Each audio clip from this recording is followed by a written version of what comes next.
This is me, facing a Judo Black Belt, in a Jiu-Jitsu tournament with some of the best grapplers in the East Coast, all for the grand prize of $1,000 and entry into an even more prestigious competition. The first person I'll be going against is Jeff, a guy that looks like a Viking and has the strength to match. I start the match off playing butterfly guard. I use a butterfly hook to lift Jeff and lock up double unders. Then, I switch to the shoulder crunch for the sweep.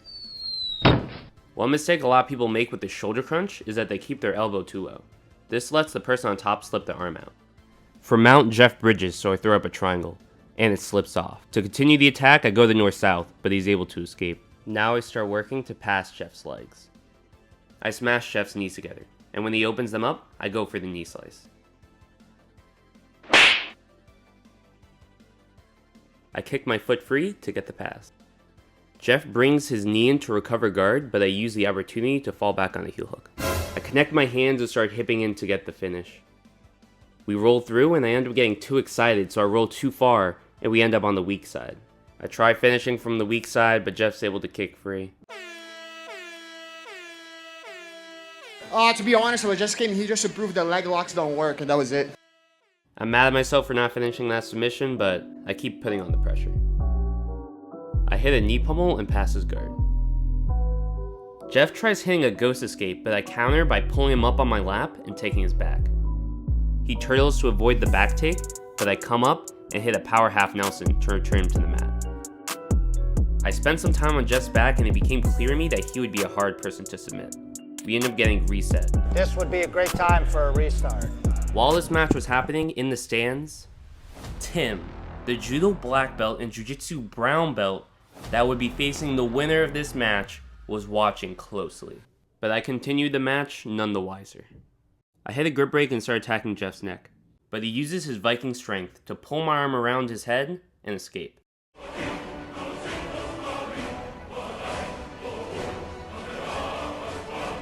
I lock up double unders again. Then I feel Jeff start posturing up, so I enter into his legs and take top position. Jeff tries sitting up, but I grab an underhook and start running around his guard. Then I momentarily turn to a spider before taking his back. At this point, I only had 2 minutes left to find a submission before the match would go to overtime. In overtime, we take turns starting on each other's backs until someone finds a submission. This is very tiring and would give Jeff the chance to use his Viking power to tap me out, so I decided to take a risk. I released both my hooks and started driving into Jeff with a seatbelt. I pull him onto my lap and then start going for a rear triangle. I started locking it up. I try kicking on his leg, but he starts to turtle, so I come up and roll him through. But as I go through, the triangle opens up. He grabs onto my foot, and I realize I'm losing control. So instead of going for the triangle, I decide to switch for the armbar. But that was my mistake, because Jeff pushes my leg off his face and comes up.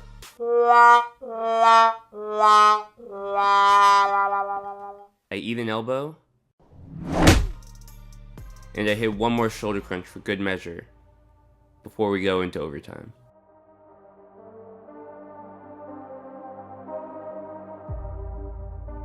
Overtime is 3 rounds. If no one gets a submission in that time, then it comes down to who controlled the other person for the longest. This is called ride time. Setting up the time.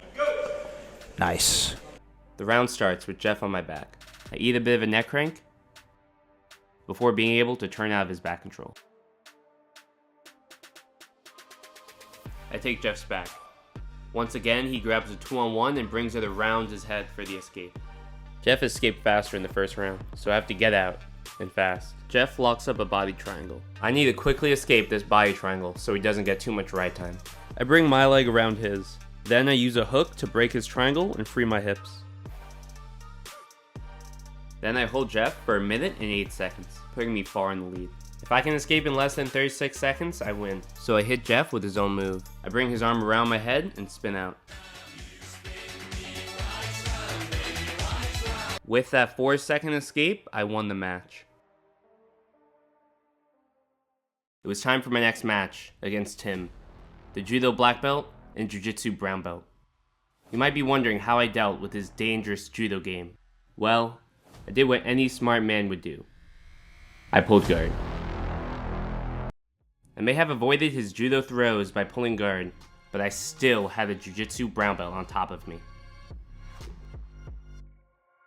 I try extending Tim, but he counters with a slick X pass. He starts to wrap up my neck and look for a north-south choke. He drops his weight down, and I feel the choke start to set in. I start thinking he might finish me here, but I'm able to get my knee in and start escaping. I frame away and get my other knee inside. Then I use my knees to create distance, and I bring my foot in front of his shoulder to regain my guard. I have my guard back, but not for long, because Tim starts putting on the passing clinic.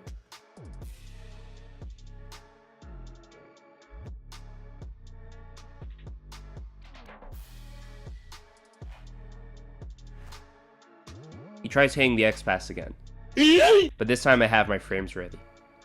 He attacks my legs, but I defend, so he just goes back to passing.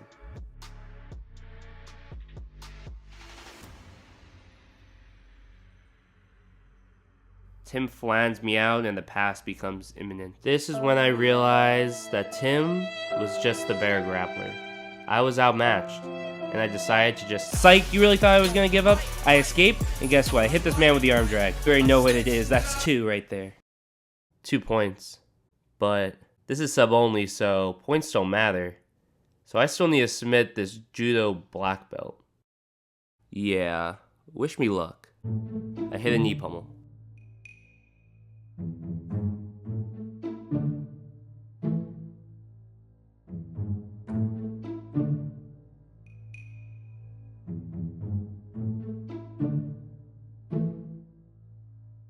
I try hitting an arm drag, but Tim's knee gets in the way. He tries passing again, but I'm able to regard.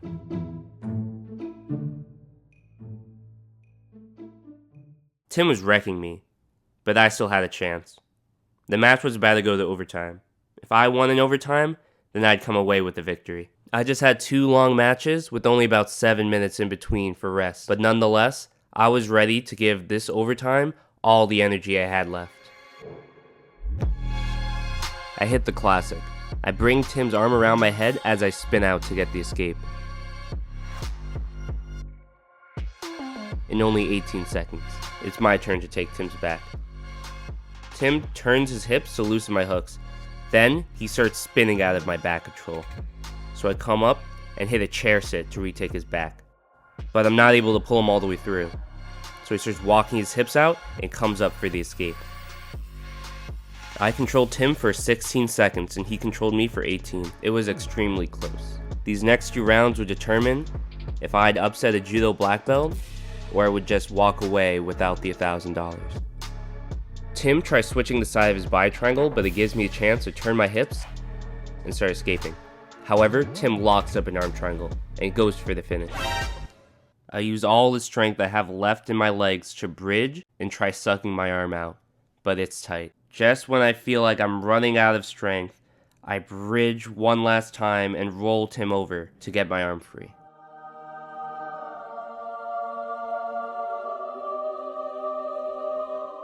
I hold Tim for 20 seconds before he's able to escape. Tim was up by 13 seconds. It was all going to come down to this final round. I try spinning out, but Tim does a good job staying connected. I finally get my elbow free, but Tim already gathered 31 seconds of ride time. It was go time, and I either needed to submit Tim or control him for longer than 44 seconds. It would all come down to this.